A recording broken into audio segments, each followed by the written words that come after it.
김윤경의 생생경제. 안녕하세요. 김윤경입니다.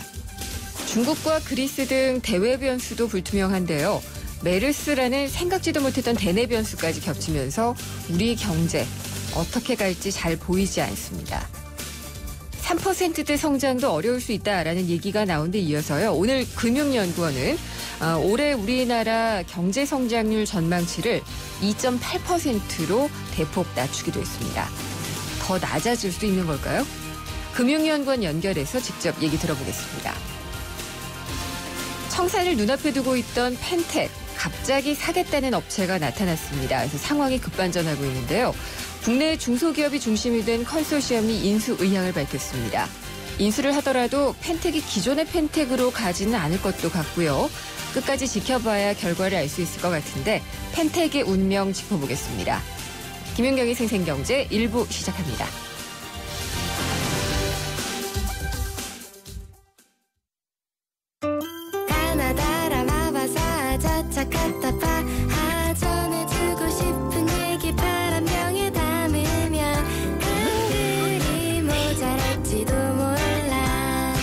담을 수 없는 초정탄산수 이야기.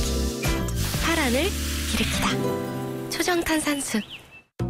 사는 게 뭐라고 대단한 거라고 우리가 뭐라고 기쁨이 든다고. 와, 왜 이렇게 잘 넘어가? 우리가 모였으니까. 하이트. 발빠르게 전하는 증시 마감 시황. 따끈따끈한 오늘의 증시 소식과 함께 심층 분석 시작합니다. 오늘의 증시 분석.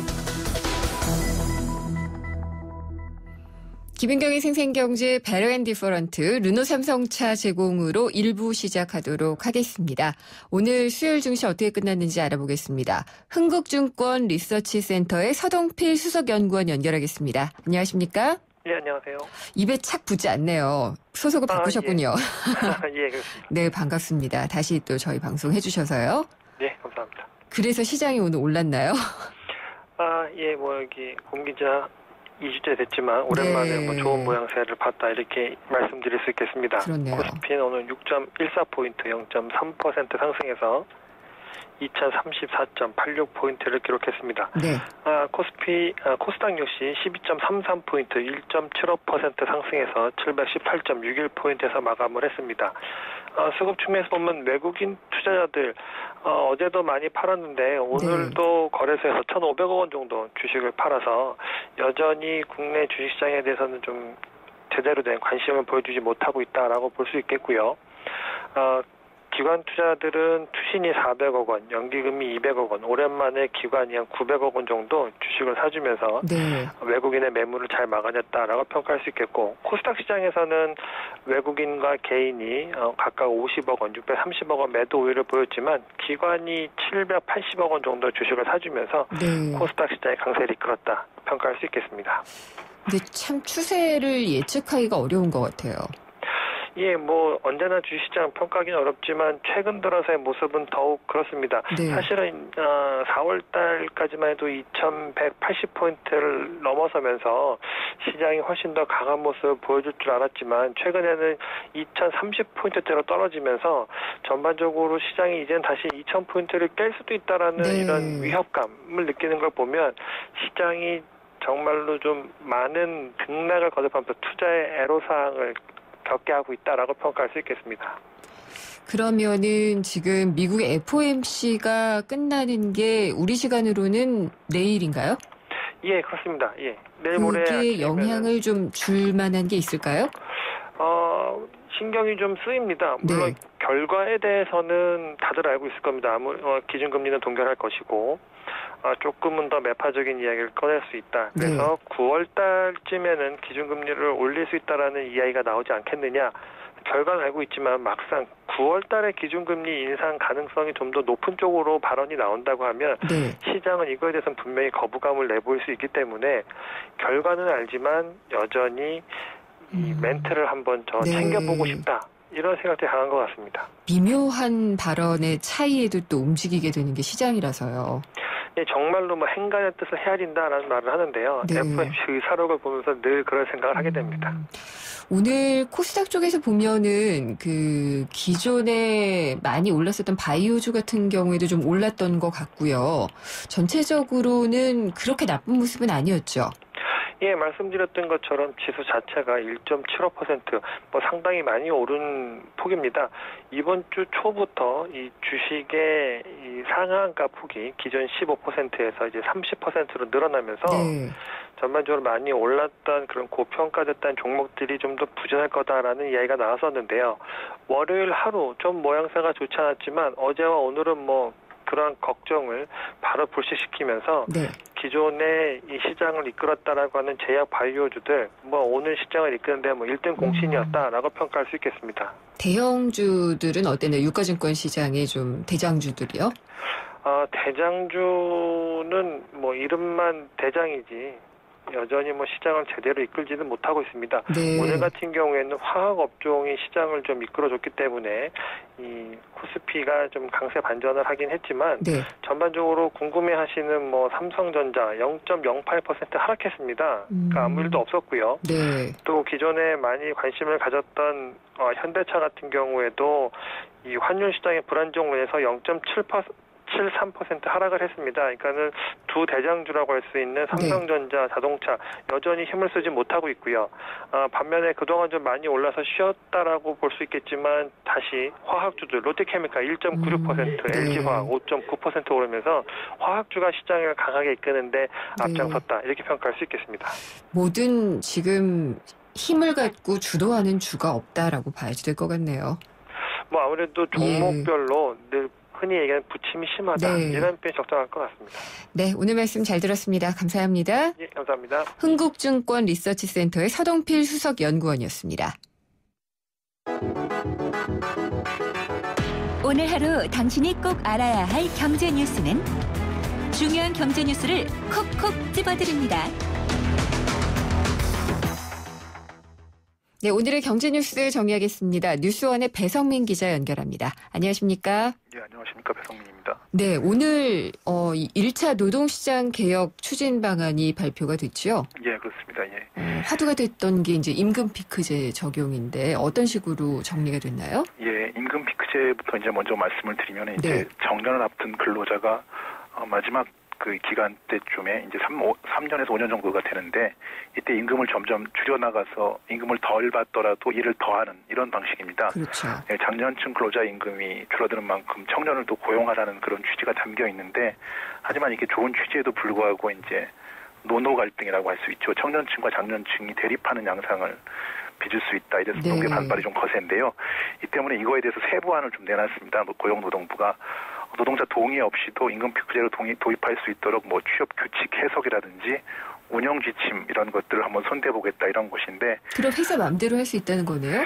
뭐 그렇게까지는 안 되겠지만 아무래도 이제 회사의 재량이 좀 늘어나는 거겠죠. 네. 예, 그래서 일단은 공공 부문이 좀 앞장을 서고 대기업을 중심으로 좀 한 다음에 민간 부분에 점차적으로 확산시키겠다 이런 취지로 했는데 예. 일단 뭐 어떤 내용인지 보면요. 이제 기획재정부 각 공공기관의 임금 피크제 제도를 설계하고 이런 부분에 대해서 이제 별도 정원을 확정하라는 권고안을 이제 지난달에 내려보냈고 네. 인센티브도 좀 주어집니다. 전 공공기관에 임금 피크제를 정착시켜서 내년부터 2년간 6,700명 정도 청년층 채용이 이루어지도록 하겠다 이런 건데 일단 민간 부분에서 보면은 이제 30대 그룹 아무래도 대기업 주축이 될 텐데요. 뭐 조선이라든지 금융, 제약, 자동차, 도소매 이렇게 6대 업종에서 임금 피크제 모델을 개발해서 적용한다 이런 겁니다. 그리고 금융 부문이 아무래도 관심이 많은데 좋은 일자리라고 해서요. 네, 금감원과 금융위가 나서가지고 임금 피크제 도입과 관련된 금융권 임금 체제 개선 이러한 추진하기로 했다. 아무래도 이제 정부 지원 내용도 관심인데요. 민간에서 임금 피크제를 도입할 경우에 임금 피크제가 적용되는 장년층 근로자 그리고 신규 채용된 청년 근로자 그러니까 한 쌍이라고 표현을 한다면 이런 부분에 대해서 이제 연 1,080만 원을 지원하고 공공 부분에 대해서는 한 쌍당 540만 원을 지원한다.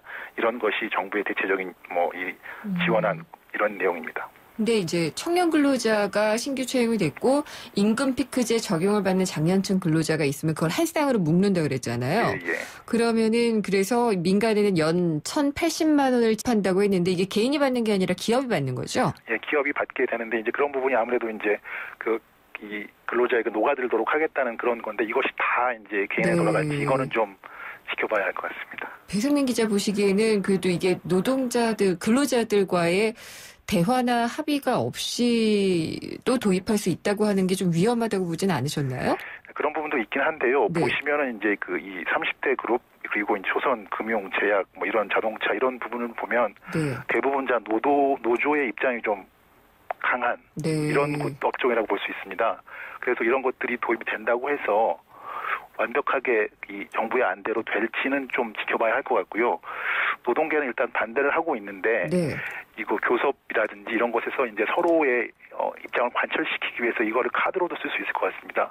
이것을 뭐 받아들이면 다른 조건, 뭐 좋은 조건을 더 다른 측면에서 네. 제시해달라 이렇게도 할 수 있는 거고 사측도 이것을 뭐 해가지고 뭐 다른 유연한 부분을 찾으려고 할 것 같은데 예. 이건 이제 원칙이니까 원칙이 어떻게 이제 적용이 될지 이런 부분은 아무래도 이제 노사 양측의 뭐 이런 교섭 과정에서 좀 달려 있는 것 같습니다. 노사정 지금 대화 자체도 좀 단절이 되어 있는 상태고 그래서 예, 일단 발표에 대해서는 너무 우려할 필요는 없다라고는 얘기를 하셨는데 예. 대화가 잘 될지에 대해서는 여전히 좀 걱정이 있고요. 예. 그다음에 근로자들을 보면은 3명 중에 1명은 비정규직이라고 하잖아요. 예. 이 비정규직 문제를 해결해야지 된다라는 것도 상당한 큰 문제였는데 예. 여기에 대해서는 어떤 방안이 나왔나요? 일단 뭐 이 주무부서라고 할 수 있는 고용부가 비정규직에 대한 고용 관행이 왜곡돼 있다라는 것을 선언적으로 이제 제시하면서 네. 이런 부분에 대해서 어떤 문제점이 있는지를 일단 말을 했습니다. 일단 우리나라 비정규직 비중이 선진국보다 2배 정도 높다 이런 것과 함께 이제 기간제라든지 사내 하도급 뭐 특수 형태 업무 종사자 이런 것을 노동시장에서 다 많이들 알고 계신데 네. 이 고용 형태별 가이드라인을 만든다고 합니다. 그래서 이제 어떤 내용이냐고 하면은 이제 기간제 근로자일 경우에 정규직으로 고용하도록 하는 뭐 원칙이라든지 이런 것들을 또 뭐 제시를 하고 또 하도급과 원청 근로자 이런 사람들도 지금 현재로서는 뭐 근로조건 같은 것들 또 임금 조건 같은 게 많이 다른데 네. 차별을 받고 있다는 거죠. 이런 부분에도 동등 수준의 처우를 해주라 이런 기준들을 제시한다고 합니다.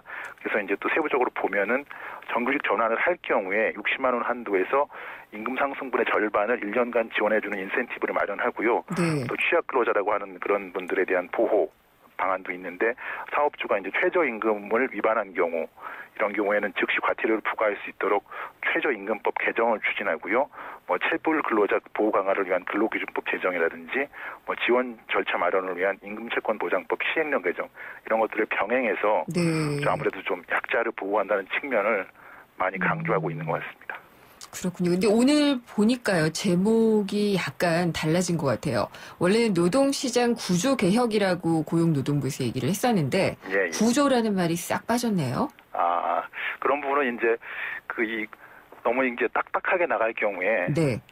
방금 말씀드렸던 것처럼 이게 원칙 뭐 이런 것들에 대해서 뭐 이렇게 고스란히 받아들여야 된 것처럼 경직적으로 느낄 수 있으니까 네. 그런 부분에 대해서 좀 유연성을 둔 것이 아닌가 그런 측면이 있는데요. 네. 방금 말씀드렸던 것처럼 노사 간 대화 이런 것들을 좀 강조하는 입장에서 그런 부분에 대해서 좀 신경을 쓴 게 아닌가 이렇게 생각해 봅니다.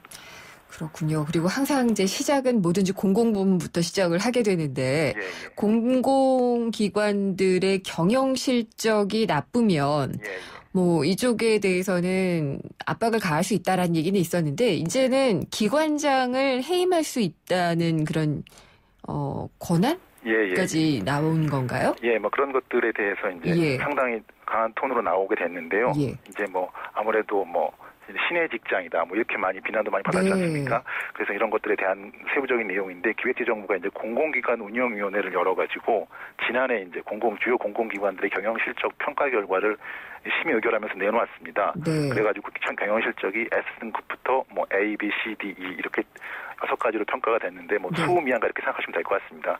그래서 2등급이 아주 낙제점이라고 할 수 있는데 아주 미흡 등급인데 한국광물자원공사라든지 한국중부발전, 한국시설안전공단의 기관장에 대해서는 해임이 건의됩니다. 그리고 이제 2등급 기관이 이곳 세 곳뿐만이 아니고 다른 곳들이 더 있는데 뭐 가스공사라든지 선박안전기술공단, 뭐 한국정보화진흥원 이런 3개 기관의 경우에는 지난해 말 기준으로 이제 기관장 재임 기간이 6개월 미만이거나 기관장이 공석인 상황이어가지고 채임 건의 대상에서 일단 제외는 됐다고 합니다.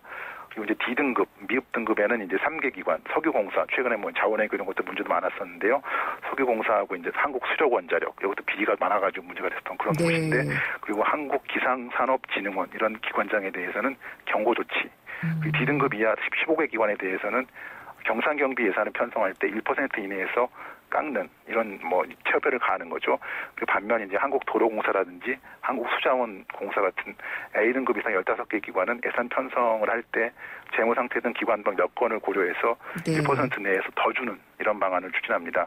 그리고 C등급 이상을 받은 101개 기관에 대해서는 등급에 상응하는 성과급, 뭐 보너스라고 하겠죠. 이런 것들을 좀 더 줄 수 있는 방안도 함께 발표됐습니다. 예. 잘 해야겠죠. 네. 삼성그룹 사장단이 메르스 확산 사태와 관련해서 사과 성명을 내놨죠. 예, 그렇습니다. 아무래도 이제 최근에 메르스 문제가 정말 사회적인 큰 현상인데요. 삼성 서울병원이 문제가 많이 되고 있지 않습니까? 그렇죠. 그래서 이제 삼성 서울병원은 아니지만 삼성그룹 차원에서 오늘 사장단 협의회가 열렸습니다. 강연을 듣는 그런 것이 있는데 그걸 끝나고 나서 참석자들이 메르스 사태와 관련해서 이제 그룹 쪽 입장 같은 걸 내놓게 된 겁니다. 네.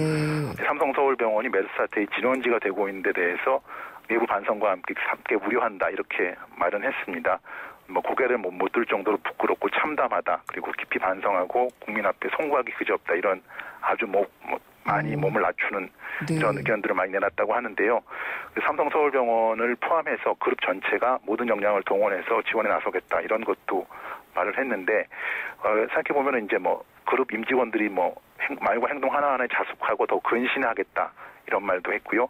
근데 이런 것들을 이유를 따져보면은 이제 삼성 서울병원이 문제가 됐던 것도 있지만 사실 이제 뭐 보건복지위원회라든지 이런 국회에서 이제 여러 가지 질의가 있었을 때 병원 쪽 공식 입장은 아니었지만은 메르스 확산에 대해서 뭐 삼성이 뚫린 게 아니고 뭐 국가가 뚫렸다 이런 식으로 답변을 해가지고 아주 역풍을 받았죠. 예, 아주 큰 역풍이 불었지 않습니까? 네.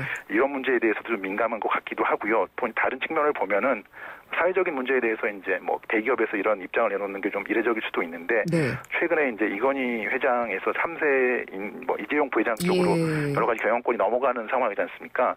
그리고 그 핵심이라고 할 수 있는 이제 삼성물산이라든지 제일모직의 합병이 지금 걸려 있는 상황인데 너무 이제 민심이 악화되고 삼성그룹에 대한 이미지가 좋지 않아질 경우에는 알겠습니다. 주주들도 좀 반발할 수 있으니까 이런 것들을 좀 고려하고 메르스 자체에 대해서 걱정하는 그런 충심도 담겨 있다고 생각합니다. 네, 잘 들었습니다. 감사합니다. 네, 감사합니다. 뉴스원의 배성민 기자였습니다.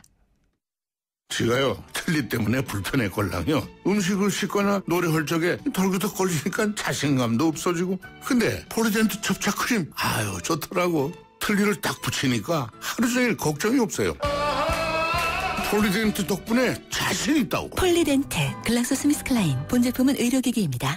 안녕하세요. 최지우입니다. 유플러스 제로클럽 시즌2 알고 계세요? 스톤폰 할부금이 남아있어도 부담없이 지금 바로 최신폰과 만나세요.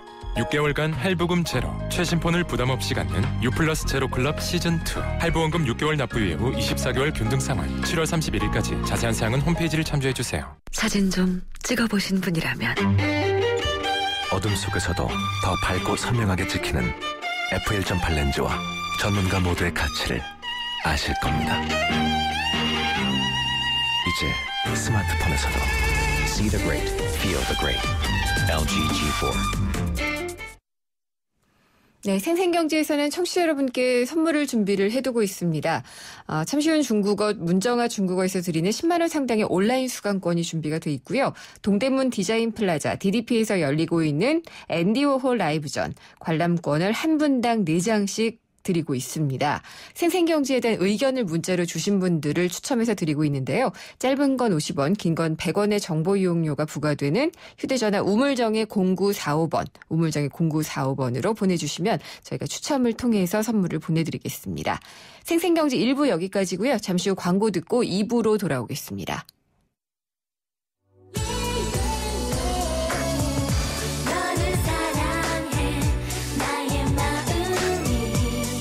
안녕하세요. 라일이 엄마 SS의 슈입니다. 팬들과 함께하는 음악의 무대에 못지않게 일상이 가득한 인생의 무대에서도 열정과 진심이 가장 중요한 것 같아요. 24시간 열정과 진심으로 채운 음악, 뉴스, 시사 프로그램까지 94.5MHz YTN 라디오는 가장 감동적인 삶의 무대입니다.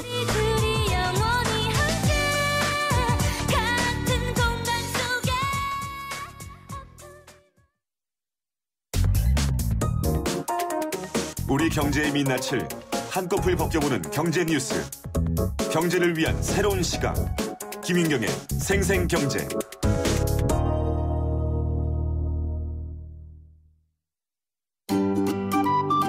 YTN 생생경제와 한국전파진흥협회가 함께하는 2015 프로젝트 집앤잡 제1탄 최고의 복지는 안정적인 주거다. 2015년 우리네가 살고 있는 집의 모습을 직접 찾아갔습니다. 집앤잡, 오늘은 부동산 중개 앱에 관해서 알아보도록 하겠습니다. 부동산 중개 앱 공인중개사 회원분부터 만나보도록 할게요. 언제부터 이 회원 가입을 하셨던 거예요? 이제 작년 10월부터 시작해서 지금 올해 6월까지 꾸준히 이용하고 있습니다. 주변에 이제 다른 이제 부동산들도 이용 안 하는 분들이 없을 만큼 많이 이용하고 계세요. 거의 지금 고객분들의 90% 이상이 거의 이제 부동산 앱을 통해서 다 방문하고 있기 때문에 상당히 효과를 보고 있는 편입니다. 연령대가 조금 어떻게 돼요? 보통 고객분들 연령대는 이제 20대 초반부터 한 30대 중반까지 거의 20, 30대가 주를 이루고 있습니다. 가장 많이 찾는 거는 원룸, 그리고 오피스텔, 그리고 가끔 이제 투룸도 찾고요. 거의 원룸 오피스텔이 주 항목입니다. 광고비 같은 경우도 솔직히 부담이 되는 편은 사실인데 이제 그 이상을 얻을 수가 있으니까 이제 적절한 투자는 이제 기회의 비용이라고 생각합니다. 실제로 이렇게 사용을 해보시면서 장단점도 있을 것 같아요. 저희도 여러 사이트를 만들어서 홍보하지 않아도 되고 이제 사진만 찍어서 올리면 되니까 저희 입장에서도 괜찮은데, 다만 이제 단점이라고 하면은 가끔 이제 다른 부동산들에서 허위 매물을 올리면서 허위 경쟁을 하게 되는 그런 시점이 가장 위험한 건데, 그게 사실 제 살 깎아먹기기는 하지만 이제 허위 매물에 대한 이제 정보들만 없어진다면은 좋을 것 같습니다. 네, 말씀 감사합니다. 부동산 중개 자주 이용을 하시나요? 보면은 요즘에 광고도 많이 하잖아요. 그래가지고 저도 이번에 직장 근처에 원룸 알아보고 있어서 한번 이용해 봤거든요. 요즘에 이동할 때 사실 시간이 많잖아요. 그래서 휴대폰으로 이렇게 보고 있는데 보면서 이제 미리 좀 추리는 거죠. 그럴 때는 이제 짬 시간을 활용해서 볼 수 있다는 거는 되게 좋은 것 같긴 한데, 사진이랑 약간 차이가 있다든가 그 앱에서 좀 되게 세세한 정보를 알기에는 아무래도 한계점이 있다는 거는 보완해야 되지 않나? 그런 생각이 좀 들더라고요. 지금까지 YTN 생생경제와 한국전파진흥협회가 함께하는 2015 프로젝트 집앤잡 부동산 중개 앱에 관해서 알아봤습니다.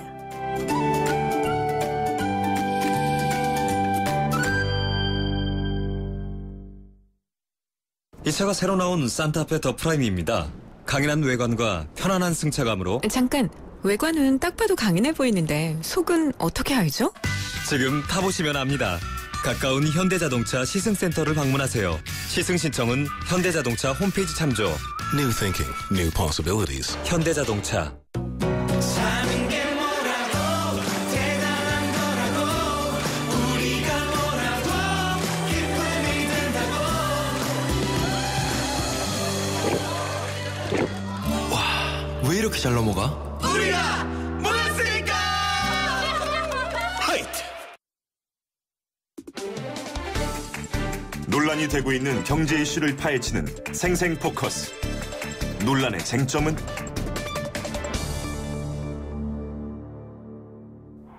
네, 국내의 주요 경제연구원이 올해 경제성장률 전망치를 처음으로 2%대로 내린 이유 알아봅니다.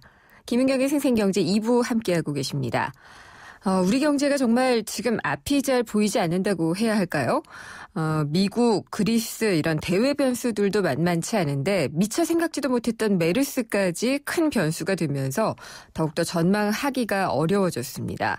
그렇다 보니까 주요 민간 경제연구소 중 하나인 금융연구원이 지난달에 사실은 수정 전망치, 성장률 전망치를 발표를 하기로 했었는데 한 달 미뤘습니다. 그래서 오늘 발표를 했는데요.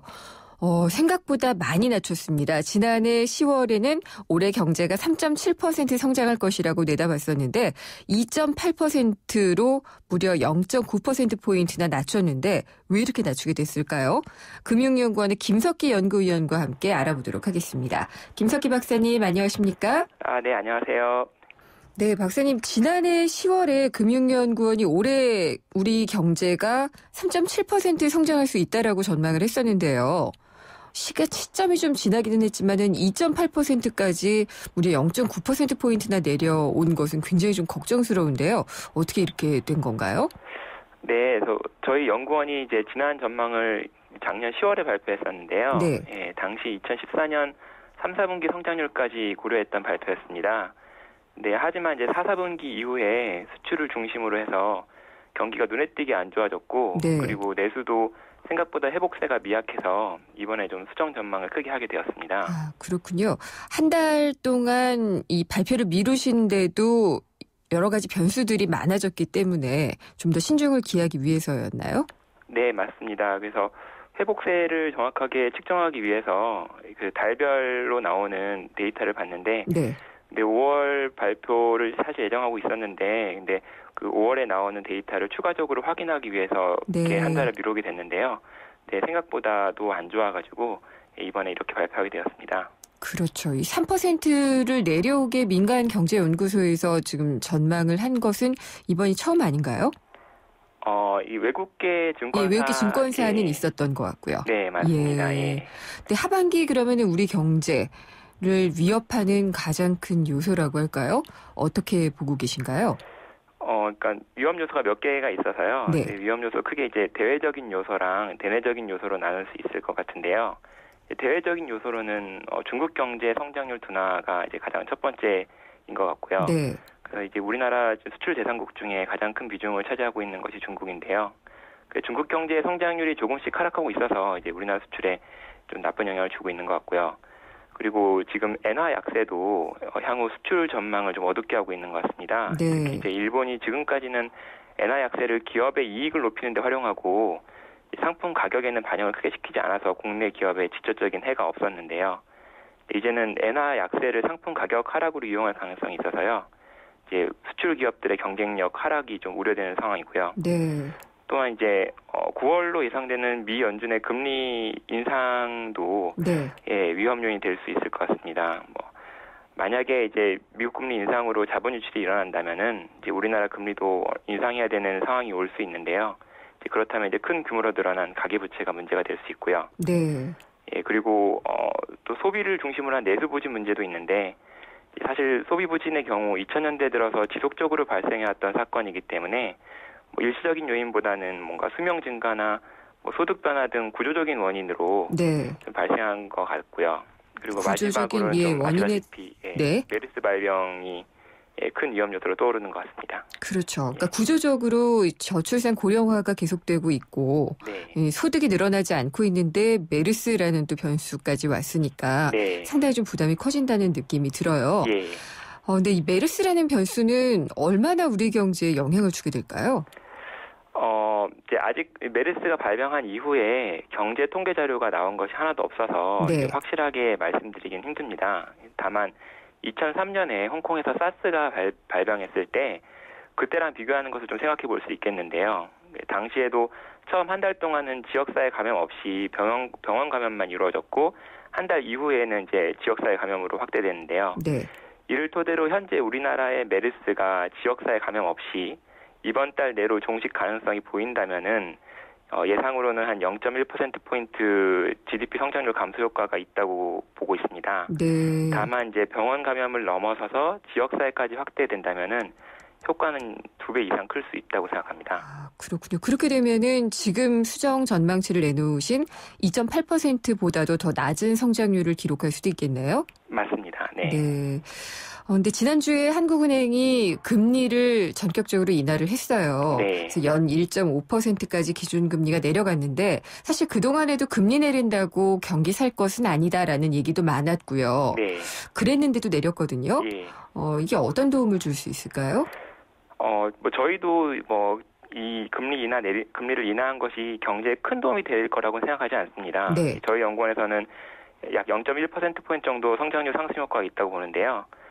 금리 하락으로 경제 성장률에 도움이 되는 뭐 소비 증가나 뭐 투자 증가가 잘 이루어지지 않고 있다는 점이 좀 문제입니다. 네. 예, 하지만 올해 성장률을 저희가 2.8%로 이제 되게 낮게 예상하고 있는데 이제 그런 이유 때문에 큰 효과를 기대하지는 않지만 수단을 다 동원해보는 측면에서 금리를 내린 것이 타당한 면이 있다고 생각합니다. 그래요? 근데 이제 1.5%까지 내렸어요. 우리는 지금 내렸는데 미국은 만약에 가장 빠르게 한다면 9월쯤에 금리를 또 올리기 시작할 것 같잖아요. 네.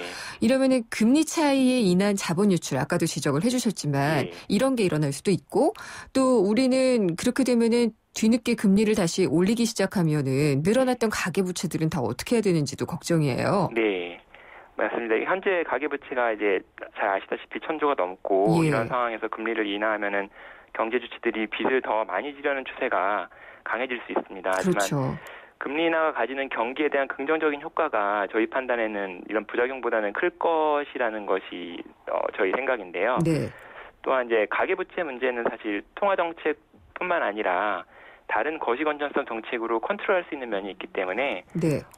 금리 자체는 인하한 것이 맞다고 생각을 했습니다. 다른 거시 경제적인 컨트롤 수단이란 건 어떤 게 있나요? 뭐 잘 아시다시피 뭐 LTV, DTI 이런 규제도 있고요. 네, 다시 조인다는 거죠? 네, 맞습니다. 예. 근데 또 다시 조이게 되면은 신규 대출이 이제 나가지가 않게 되면서 예. 모르겠어요. 정부가 지금 정상화되고 있다고 얘기를 하고 있는 부동산 시장의 어떤 거래라든지 네. 매매 이런 게 또 뚝 끊어질 수도 있잖아요. 예, 그런 면도 있는데요. 네. 예, 근데 이제 지금 상황에서는 그 통화 정책, 그 금리를 내리는 것의 가장 큰 목적이 네. 이제 부동산 경기를 띄운다기보다는 이제 전체적으로 소비나 투자 심리를 다시 회복하려는 면이 크기 때문에 네. 예, 그러니까 그런 가계부채 채널을 약간 막을 수 있는 정책은 또 그런 식으로 준비할 수 있어서 네. 예. 알겠습니다. 그리고 이제 금리를 내렸어요. 그러니까 통화 정책으로는 할 수 있는 거를 한 번 더 썼거든요. 네. 이번엔 이제 정부의 몫이다. 그래서 추가 경정 예산을 편성을 해야 된다고 얘기를 하고 예. 최경환 경제부총리도 확인을 했고요. 네. 심지어는 뭐 20조 원 정도라고 얘기하는데 이러면은 슈퍼 추경이거든요. 예. 가능할까요? 가능하도록. 네. 예. 예. 뭐 가능한 문제는 사실 이게 정치랑도 연결이 돼 있어서요. 그렇죠. 뭐 제가 예. 그걸 예측하기는 쉽지 않을 것 같고요. 네. 근데 뭐 저희 예상으로는 한 지금 7, 8조 정도의 세입 결손이 일어날 것이라고 봅니다. 네. 그래서 뭐 저희 판단에는 지금 상황에서는 무리한 규모의 추경을 하기보다는 이제 그 세입 결손이 일어나는 어떤 정도의 추경을 네. 지금 생각해 보는 것이 어떤가 하고 있습니다. 7조에서 8조 원 정도. 그렇습니다. 네. 그 정도 하면은 일단 세수가 부족한 것을 막는 정도는 되니까 네, 맞습니다. 재정 건전성은 해치지 않을 것이다. 예, 크게 해치지 않을 것이고 그리고 예. 작년 같은 경우에는 이제 4, 4분기에 이제 세금이 제대로 많이 들어오지 않아서 예. 정부의 어떤 지출이 갑자기 급격하게 감소되는 효과가 있었고요. 그래서 그로 인해서 이제 4, 4분기 성장률이 많이 나온 것으로 저희는 보고 있습니다. 그래서 그런 점만 좀을 개선하는 수준으로 네. 예, 추경을 실시하는 것이 어떤가 생각합니다. 근데 지금 얘기되고 있는 추경은요. 네. 경기 부양의 효과를 상당히 많이 유도를 하자는 쪽인 것 같아요. 네. 그렇기 때문에 이것보다 더 큰 규모가 얘기되고 있는 것 같은데요. 예. 그래서 저희 판단으로는 지금은 그런 규모까지는 필요가 없지만 네. 예, 메르스 사태 등으로 인해서 국내 경제가 더욱 안 좋아진다면은 네. 예, 저희도 그런 좀 대규모의 예. 추경을 고려할 필요도 있다고 생각합니다. 그렇군요. 또 이 외에도 우리 경제에 부담이 될 수 있는 대내외 변수들이 있을 텐데요. 어떤 것들을 좀 신중하게 봐야 될까요? 사실 저희 판단은 현재 우리나라 저성장 기조가 이렇게 일시적인 요인도 있지만 구조적인 요인이 좀 크게 작용하고 있다고 생각합니다. 그래서 네. 고령화 문제나 수출 내수 기업 문제, 대기업 중소기업 소득 불균형 문제, 한기 기업 이런 좀 구조적인 문제가 좀 산재해 있는 것으로 판단을 하고 있는데요. 예. 그래서 사실 이렇게 경기 대응 정책은 어떻게 보면은 미봉책이고 이러한 구조적인 문제들에 대해서 정부가 좀 적극적으로 해결하는 자세를 보이는 것이 네. 무엇보다도 필요하다고 생각합니다. 참 근데 쉽지가 않죠. 그 정권이 바뀔 때마다 정책이 좀 달라지기도 하고요. 맞습니다. 네, 그래서 단기적인 그 대책들을 많이 얘기하게 되는데 말씀하신 것처럼 구조적인 부분을 많이 좀 염두에 둬야 될 것 같습니다. 네. 오늘 말씀 잘 들었습니다. 감사합니다. 네, 감사합니다. 금융연구원의 김석기 연구위원이었습니다.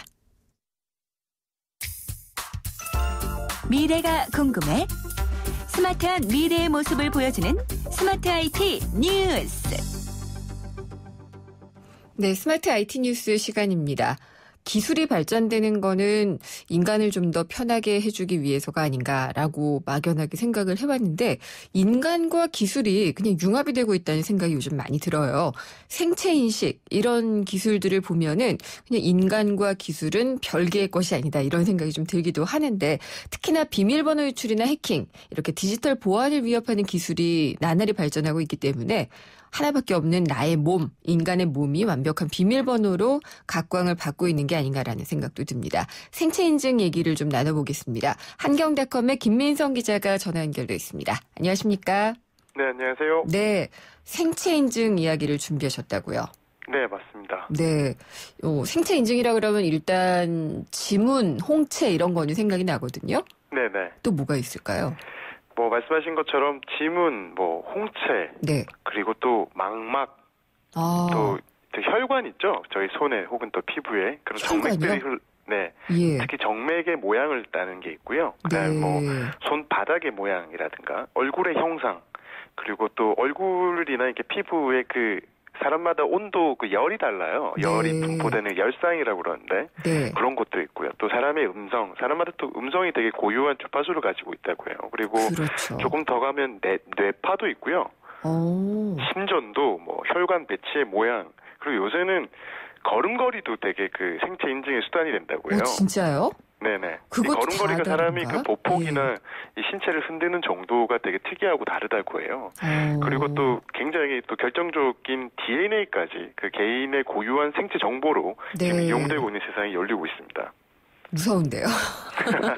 근데 뭐 그 대신에 내가 아니면은 뭐든 내 것을 할 수는 없도록 만드는 효과는 있겠네요. 그렇죠. 이게 그 생체 인증이라는 게 결국에는 이게 가장 유일한 나의 몸에밖에 없다는 거지 않겠습니까? 네. 이게 그래서 이게 이런 뭐 기술을 뭐 바이오 매트릭 혹은 뭐 바이오 아이디 뭐 이렇게 표현하는데 이 아이디라는 게 그 영어로 아이덴티피케이션의 약자잖아요. 네. 신원을 확인한다. 그래서 저희가 그 신원을 확인하는 일들이 특히 금융결제 서비스라든가 저희가 뭐 공인인증을 쓰거나 저희가 뭐 전자서명을 하잖아요. 신용카드 쓸 때. 그때마다 꼭 본인임을 인증하는 과정을 거치는데 그 인증하는 과정의 가장 핵심적인 것들이 바로 이런 우리 몸에 있는 것들입니다. 이거는 아주 정교하게 해야지 되겠네요. 어떻게 혈관의 모양 뭐 이런 것까지도 분석을 해낼 수가 있군요. 그렇죠. 이게 그러니까 이 앞서 말씀드린 것들의 특징이 분실 위험이 없다는 게 가장 큰 장점이겠죠. 그렇죠. 이게 뭐 예를 들면 뭐 개인이 돈을 받고 뭐 자기 신체를 뭐 팔 일이 있을 수도 있겠습니다만 대부분 그런 일은 팔 수는 없어요. 그렇죠. 잘 없고 그리고 훔치기에도 굉장히 복잡할 것 같아요. 그죠? 생각만 해봐도. 그냥 혈관만 생각하면 다 안 될 것 같아요. 그렇죠. 또 이게 훔친다고 생각하면 대단히 이게 형사 사건을 유발할 수 있는 것들이기 때문에. 그럼요. 네, 그런 것들이 있을 것 같습니다. 네네. 그동안에 얼마나 많이 아이디 비밀번호를 넣고 제가 그 회원을 가입을 했는지 이제는 다 모르겠거든요. 그렇죠. 네, 이런 것들도 사실 제가 생체 인증을 하면은 그냥 로그인이 되도록 하면 참 편할 것 같아요. 그렇죠. 이게 되게 그 말씀하신 것처럼 되게 좋은 점이 그런 간편성인 겁니다. 네.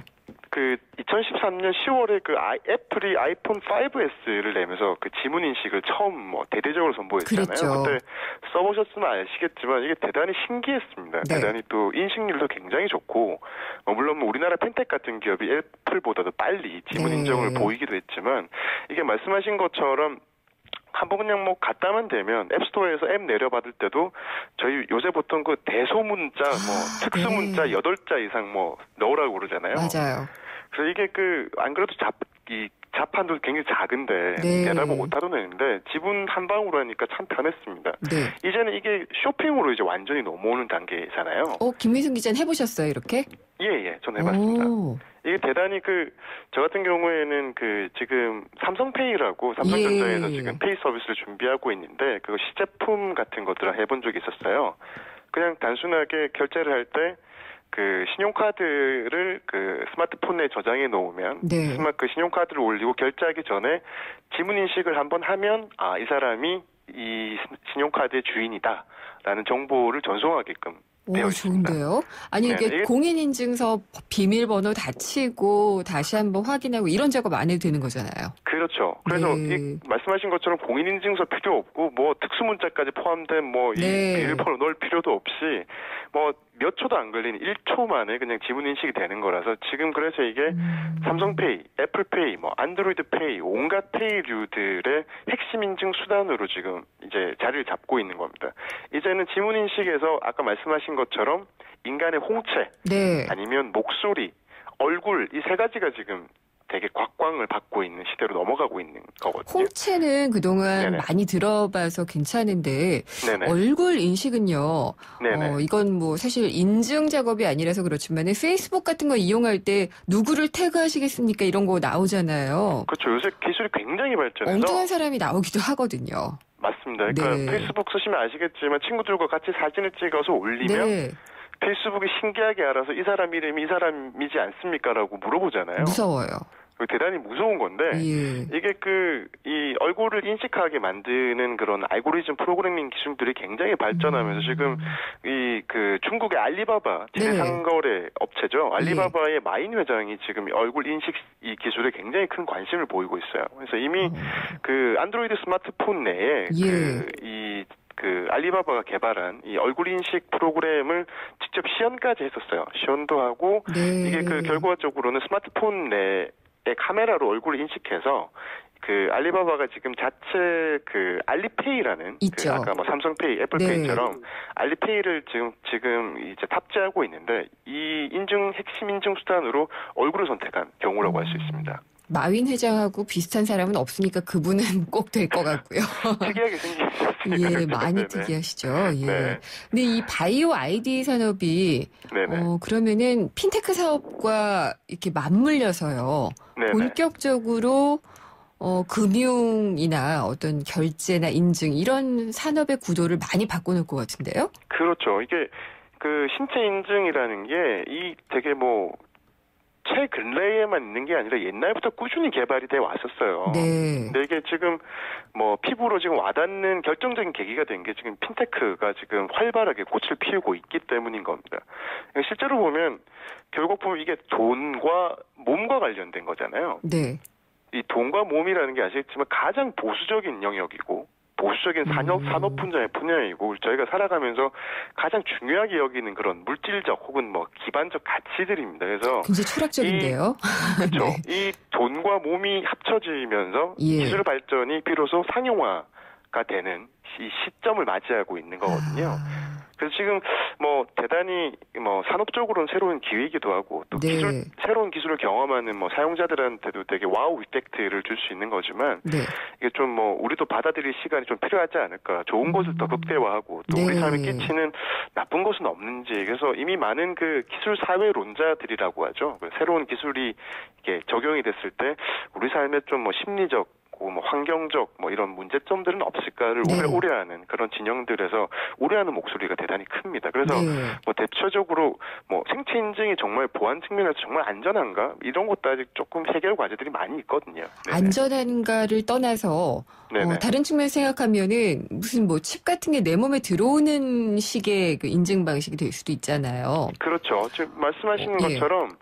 이게 스마트폰이나 스마트워치 등 같은 이렇게 몸과 접촉하는 특정 디바이스가 아니라 이게 지금 시대가 웨어러블 시대로 가고 있는 거잖아요. 저희가 입으면 되는. 그러니까 지금 스마트워치 애플이 스마트워치를 지금 애플워치를 한국에 지금 26일 날 출시를 한다라고 하는데 그거가 가지고 있는 큰 의미 중에 하나가 이게 그냥 손목 위에 컴퓨터가 한데 올라온 거잖아요. 지금.